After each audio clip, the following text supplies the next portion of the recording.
जय श्री कृष्ण प्यारे मित्रों, स्वागत है आपका गीता ज्ञान चैनल में। यहाँ हम आपको सुनाते हैं श्री कृष्ण के दिव्य उपदेश जो जीवन की हर समस्या का समाधान बताते हैं, क्योंकि गीता का ज्ञान है सत्य, शांति और शक्ति का आधार। तो आइए चिंता छोड़ें और श्री कृष्ण के चरणों में मन लगाएं। जय श्री कृष्ण। मानव जीवन का सबसे गहरा और सार्वभौमिक अनुभव दुख है। हर कोई किसी न किसी रूप में दुख का सामना करता है। कोई धन की कमी से दुखी है, कोई संबंधों में टूटन से, कोई बीमारी से, तो कोई अपने प्रियजन को खोने से।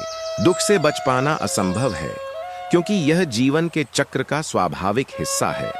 लेकिन प्रश्न यह है कि जब दुख सामने आता है तो हमें क्या करना चाहिए? क्या हमें टूट जाना चाहिए या फिर उसमें छुपे हुए गहरे रहस्य को समझकर जीवन को ऊंचाई की ओर मोड़ना चाहिए? इसी प्रश्न का उत्तर भगवान श्री कृष्ण ने गीता के माध्यम से दिया। महाभारत के युद्ध भूमि कुरुक्षेत्र में जब अर्जुन मोह और दुख से भर गया था, तब श्री कृष्ण ने उसे उपदेश दिया।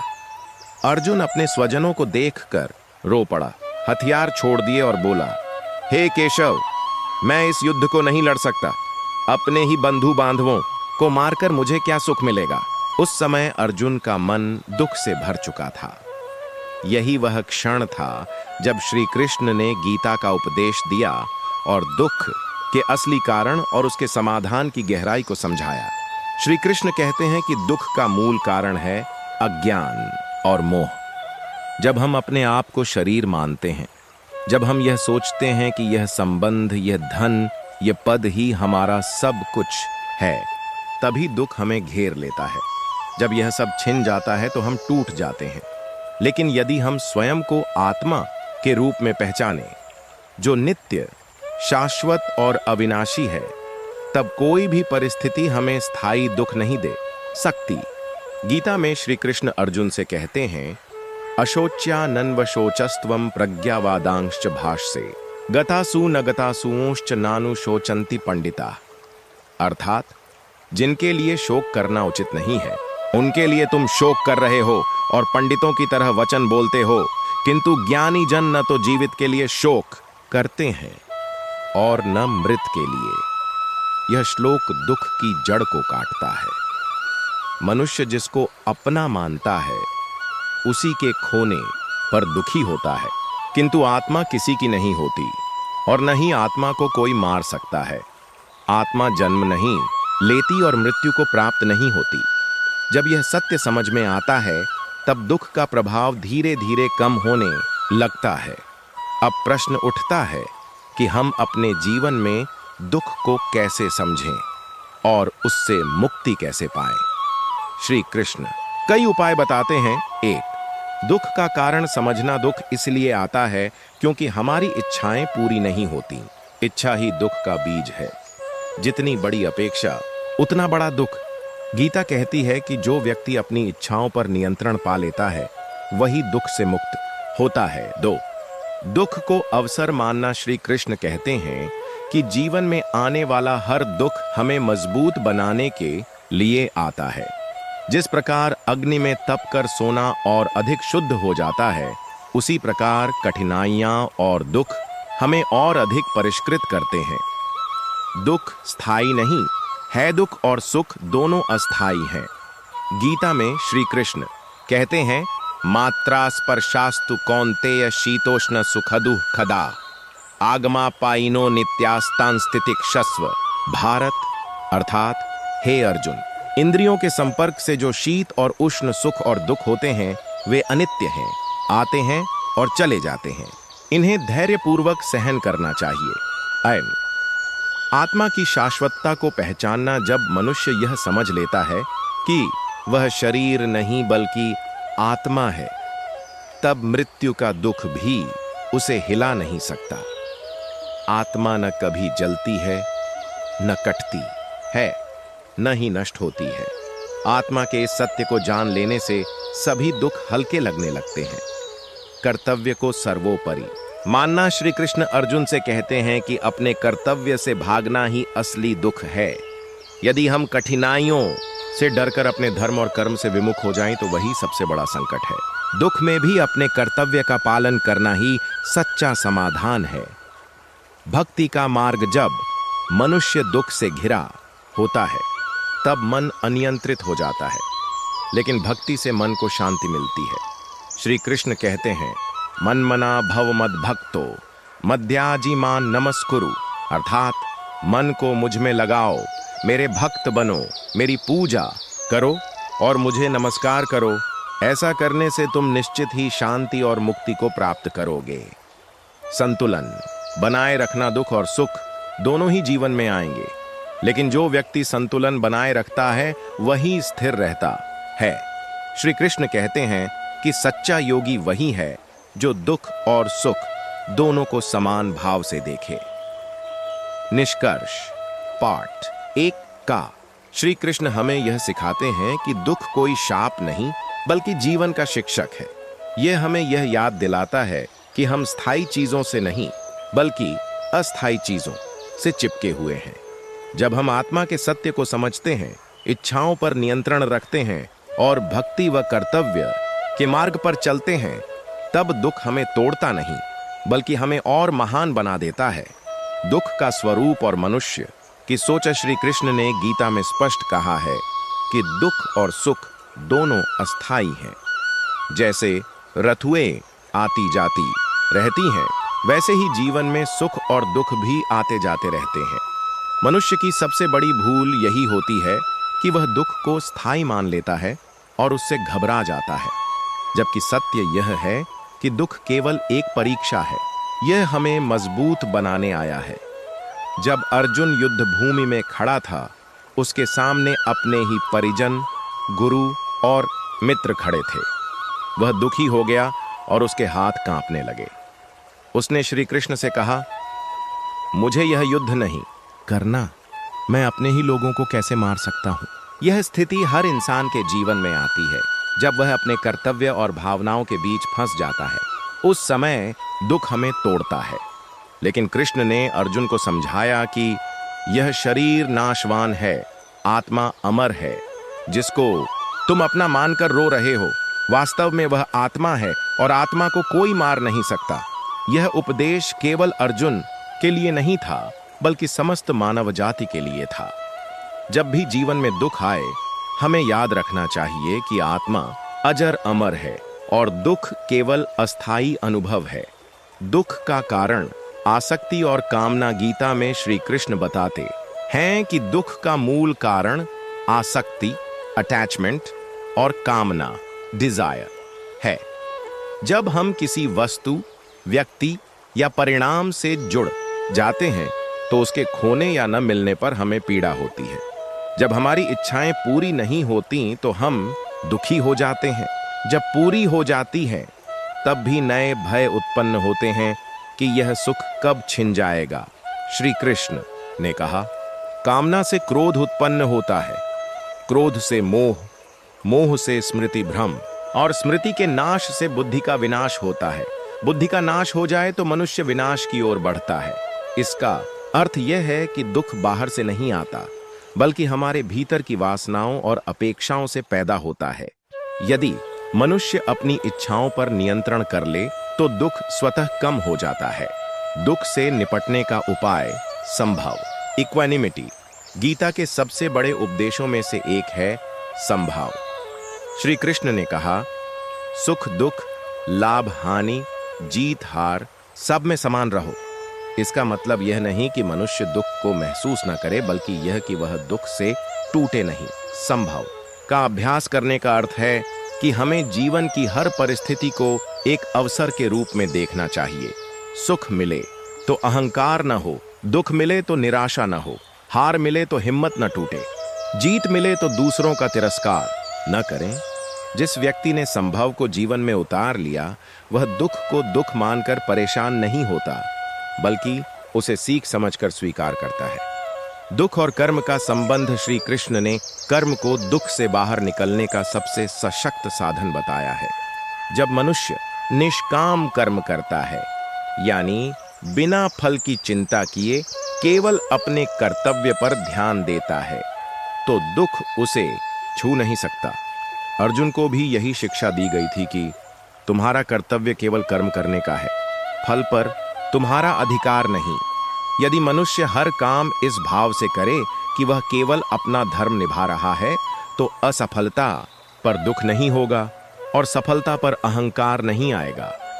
कृष्ण ने यह भी कहा कि दुख तब अधिक होता है जब हम कर्म छोड़कर भागने की कोशिश करते हैं, क्योंकि भागने से दुख कम नहीं होता बल्कि और गहरा हो जाता है। केवल कर्म और कर्तव्य ही दुख को दूर कर सकते हैं। भक्ति दुख से मुक्ति का मार्ग गीता का अंतिम और सर्वोच्च उपदेश है भक्ति।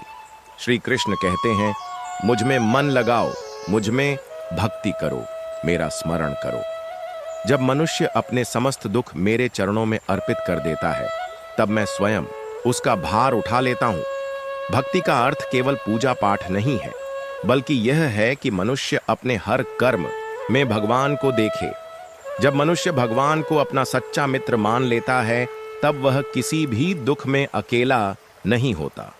उसका विश्वास और श्रद्धा ही उसे सबसे बड़े दुख से भी पार करा देती है। निष्कर्ष पार्ट 2 का। इस प्रकार श्री कृष्ण ने दुख के बारे में बताया कि एक दुख अस्थाई है। दुख का कारण आसक्ति और कामना है। 3 संभाव से दुख का प्रभाव कम किया जा सकता है। निष्काम कर्म करने से दुख दूर होता है। भक्ति से दुख का अंत होता है और मनुष्य सच्चे सुख को प्राप्त करता है।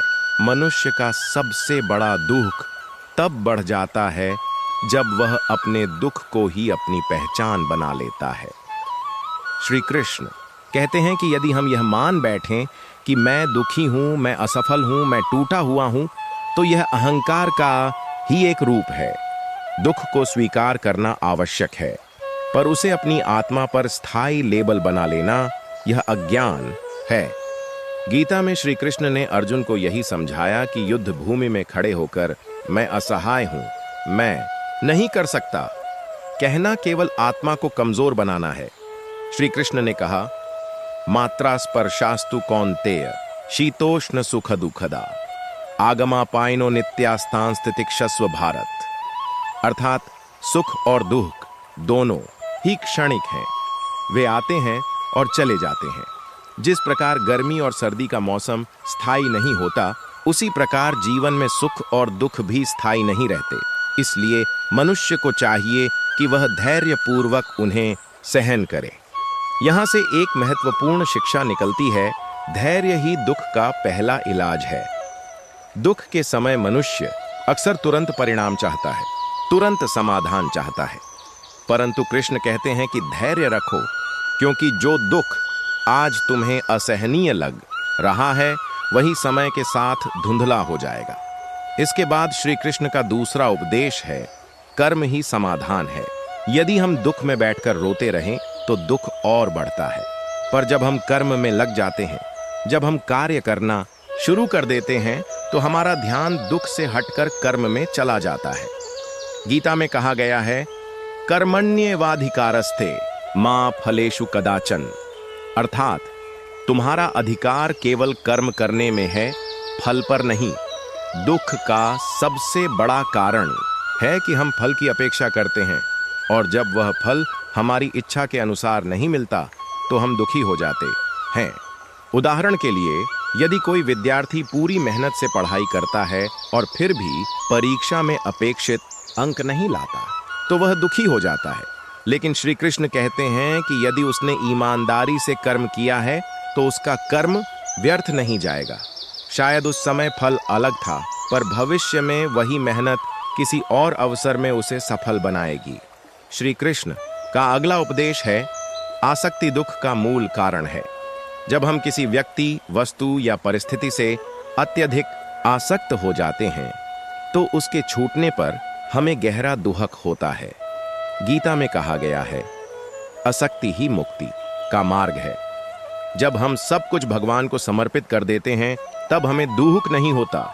जैसे एक भक्त कहता है, हे प्रभु, यह जीवन भी आपका है, यह संपत्ति भी आपकी है, यह शरीर भी आपका है। यदि आप चाहें तो इसे रखें, यदि आप चाहें तो इसे ले लें। जब ऐसी दृष्टि बन जाती है, तो दुख का अस्तित्व बहुत कम रह जाता है। श्री कृष्ण एक और उपदेश देते हैं, मन को नियंत्रित करो।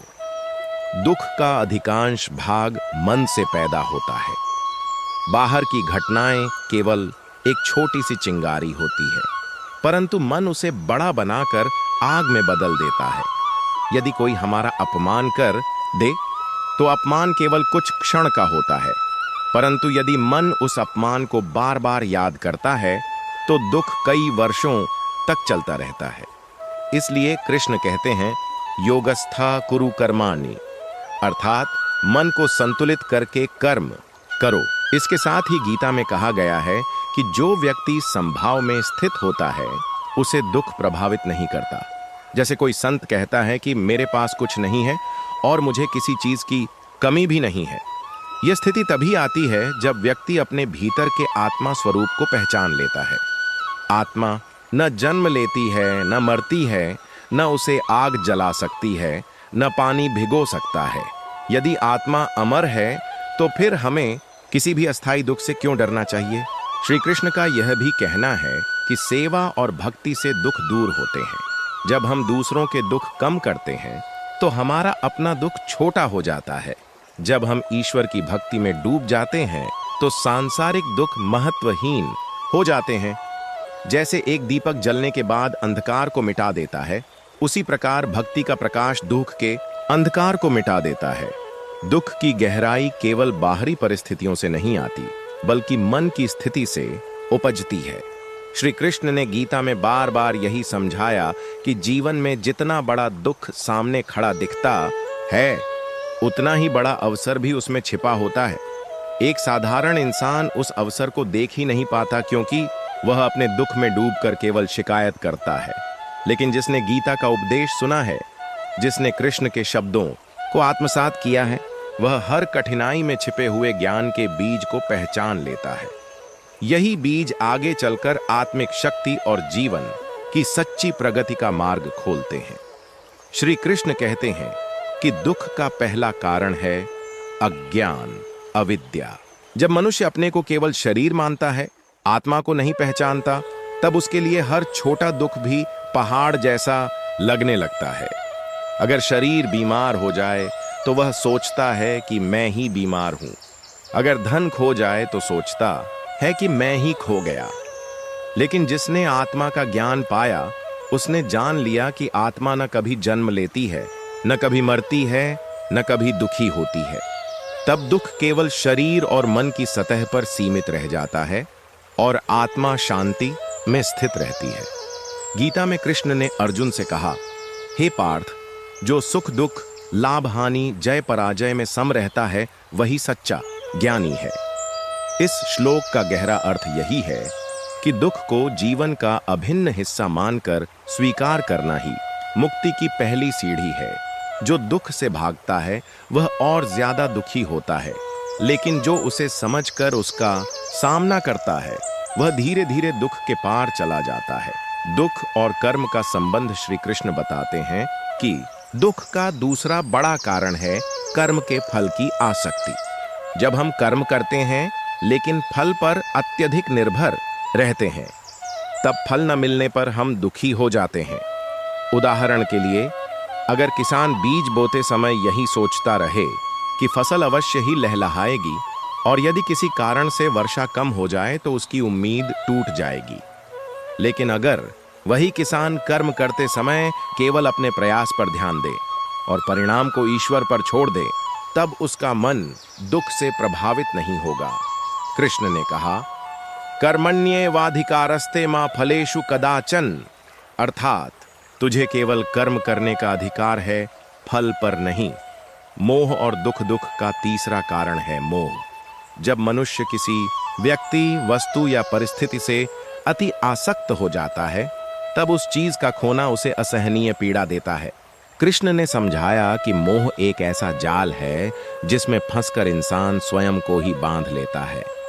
मोह से पैदा हुई आशा, अपेक्षा और लालसा जब टूटती है तो दुख उत्पन्न होता है। यदि मोह को नियंत्रित किया जाए और केवल कर्तव्य को निभाया जाए तो दुख स्वतः ही कम हो जाता है।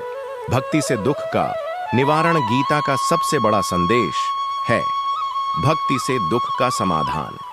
कृष्ण कहते हैं कि जो मनुष्य पूर्ण श्रद्धा और प्रेम से ईश्वर को याद करता है, उसका मन दुख में भी शांत रहता है, क्योंकि भक्ति मन को बाहर की परिस्थितियों से हटाकर भीतर की शक्ति से जोड़ देती है। जब मनुष्य यह अनुभव करता है कि वह अकेला नहीं है, ईश्वर हर पल उसके साथ हैं, तब दुख की तीव्रता आधी रह जाती है। यही कारण है कि भक्त संत संकटों में भी मुस्कुराते रहते हैं। सहनशीलता का उपदेश। कठिन समय में कृष्ण ने अर्जुन को एक और गहरा उपदेश दिया, सहनशीलता, टॉलरेंस। उन्होंने कहा, मात्रा स्पर्शास्तु कौन्तेय शीतोष्ण सुख दुःखदा आगमा पाइनो नित्यास्थान स्थितिक्षस्व भारत। अर्थात, हे अर्जुन, ठंड और गर्मी, सुख और दुख, ये सब अस्थाई हैं। ये आते हैं और चले जाते हैं। इन्हें सहन करना सीखो। इस श्लोक में जीवन का एक अत्यंत व्यावहारिक रहस्य छिपा है। दुख स्थायी नहीं होता। जितना भी बड़ा दुख हो, समय के साथ बदल जाता है। इसलिए मनुष्य को धैर्य रखना चाहिए और सहनशील बनना चाहिए। दुख का सकारात्मक पक्ष। कृष्ण का उपदेश केवल दुख को नकारने का नहीं, बल्कि उसे सकारात्मक दृष्टि से देखने का भी है। वे कहते हैं कि दुख आत्मा को जागृत करने का साधन है। जब इंसान आराम और सुख में डूबा रहता है, तब वह आत्मिक यात्रा के बारे में सोचता ही नहीं। लेकिन जब दुख आता है, तब वह गहरे प्रश्न पूछता है, मैं कौन हूं? यह जीवन क्यों है? मृत्यु क्या है? सुख कहां है? यही प्रश्न उसे ज्ञान और भक्ति की ओर ले जाते हैं। इस दृष्टि से देखा जाए तो दुख एक शिक्षक है, जो इंसान को भीतर की यात्रा की ओर धकेलता है। निष्कर्ष, भाग 4। इस भाग का सार यही है कि दुख से भागना समाधान नहीं है। दुख को समझना, उसे स्वीकारना और श्री कृष्ण के बताए मार्ग, आत्मज्ञान, कर्मयोग, भक्ति और सहनशीलता पर चलना ही सच्चा समाधान है। जब इंसान दुख को शत्रु नहीं बल्कि गुरु मानता है, तब जीवन में गहरी शांति और स्थिरता आ जाती है। मनुष्य के जीवन में एक और बड़ा कारण है दुख का, मोह और आसक्ति का विस्तार। जब हम अपने रिश्तों, संपत्ति, सफलता और नाम यश से अत्यधिक मोह कर लेते हैं, तब उनके चले जाने पर या उनकी कमी पड़ने पर हम गहरे दुख में डूब जाते हैं। श्री कृष्ण ने गीता में बार बार समझाया कि मोह ही दुख का मूल कारण है। जो व्यक्ति अपने जीवन को केवल मेरा और तेरा की सीमाओं में बांध लेता है, वह कभी वास्तविक शांति नहीं पा सकता। कृष्ण अर्जुन से कहते हैं, हे पार्थ, जो मनुष्य मोह और आसक्ति से मुक्त है, वही वास्तव में सुखी है। क्योंकि जब हमारे सुख दुख का आधार बाहरी चीजें होती हैं, तब हम हर समय डरे रहते हैं कि कहीं यह छिन न जाए। यही डर हमें और ज्यादा दुखी बना देता है। अब प्रश्न यह है कि क्या हमें अपने प्रियजनों से मोह नहीं रखना चाहिए? कृष्ण का उत्तर बड़ा सुंदर है, मोह नहीं, प्रेम रखो। प्रेम और मोह में फर्क है। प्रेम निस्वार्थ होता है, जबकि मोह स्वार्थ से जुड़ा होता है। प्रेम में त्याग होता है, जबकि मोह में बंधन। प्रेम में स्वतंत्रता है, मोह में कैद। यही कारण है कि कृष्ण स्वयं सबके साथ गहरा प्रेम करते थे, लेकिन किसी से मोह में नहीं फंसे। जब दुख आता है तो हम सबसे पहले शिकायत करते हैं, भगवान मेरे साथ ही क्यों? लेकिन गीता हमें सिखाती है कि दुख ईश्वर की सजा नहीं, बल्कि आत्मा को परखने का अवसर है।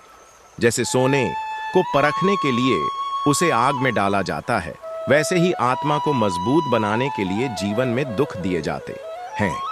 यदि दुख न हो तो आत्मा का विकास रुक जाए। श्री कृष्ण यह भी बताते हैं कि दुख हमें दो रास्तों पर ले जाता है। एक रास्ता है गिरने का, हार मान लेने का, और दूसरा रास्ता है उठने का, सीखने का। जो व्यक्ति दुख को अवसर मानता है, वही वास्तव में जीवन की गहराई को समझ पाता है। गीता का उपदेश यह कहता है, जो हुआ वह अच्छा हुआ, जो हो रहा है वह अच्छा हो रहा है, जो होगा वह भी अच्छा ही होगा। यह मंत्र केवल शब्द नहीं, बल्कि दुख से निकलने का दिव्य उपाय है। जब हम हर परिस्थिति को ईश्वर की योजना मान लेते हैं, तब दुख भी हमें विचलित नहीं कर पाता। कृष्ण कहते हैं कि मनुष्य दुख से तभी मुक्त होगा जब वह कर्तव्य निष्ठा को समझे। यदि हम अपने दुख को लेकर बैठे रहेंगे तो जीवन और कठिन हो जाएगा, लेकिन यदि हम दुख के बीच भी अपना कर्तव्य निभाते रहेंगे तो धीरे धीरे दुख की शक्ति कम हो जाएगी। उदाहरण के लिए, अर्जुन युद्ध के समय दुख से भर गया था। उसने अपने हथियार डाल दिए, लेकिन श्री कृष्ण ने कहा, उठो अर्जुन, यह तुम्हारा धर्म है। यदि तुम इससे भागोगे तो दुख और बढ़ेगा। यही शिक्षा हर इंसान के लिए है।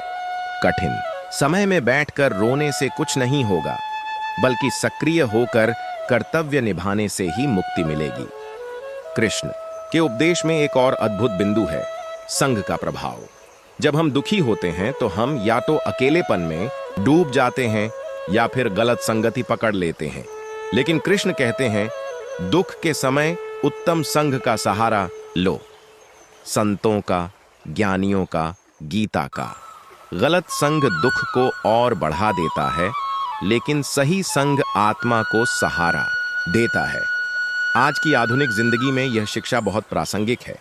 जब हम परेशान होते हैं तो हम अक्सर सोशल मीडिया, शराब या गलत आदतों की ओर भागते हैं। यह सब अस्थायी राहत देता है, लेकिन दुख को और गहरा कर देता है। लेकिन यदि उसी समय हम गीता का अध्ययन करें, ध्यान करें या ईश्वर का नाम लें, तो धीरे धीरे दुख हल्का होता जाता है।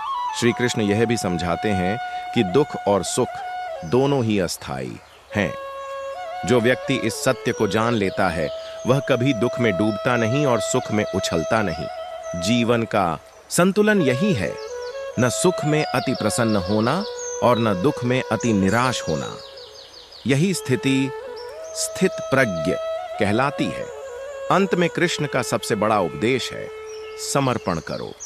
दुख तब असहनीय लगता है जब हम सोचते हैं कि सब कुछ हमें ही नियंत्रित करना है, लेकिन जब हम अपने अहंकार को छोड़कर ईश्वर को समर्पित कर देते हैं तो दुख भी हमें डिगा नहीं पाता, क्योंकि तब हम समझ जाते हैं, मैं अकेला नहीं हूं, मेरे साथ भगवान है।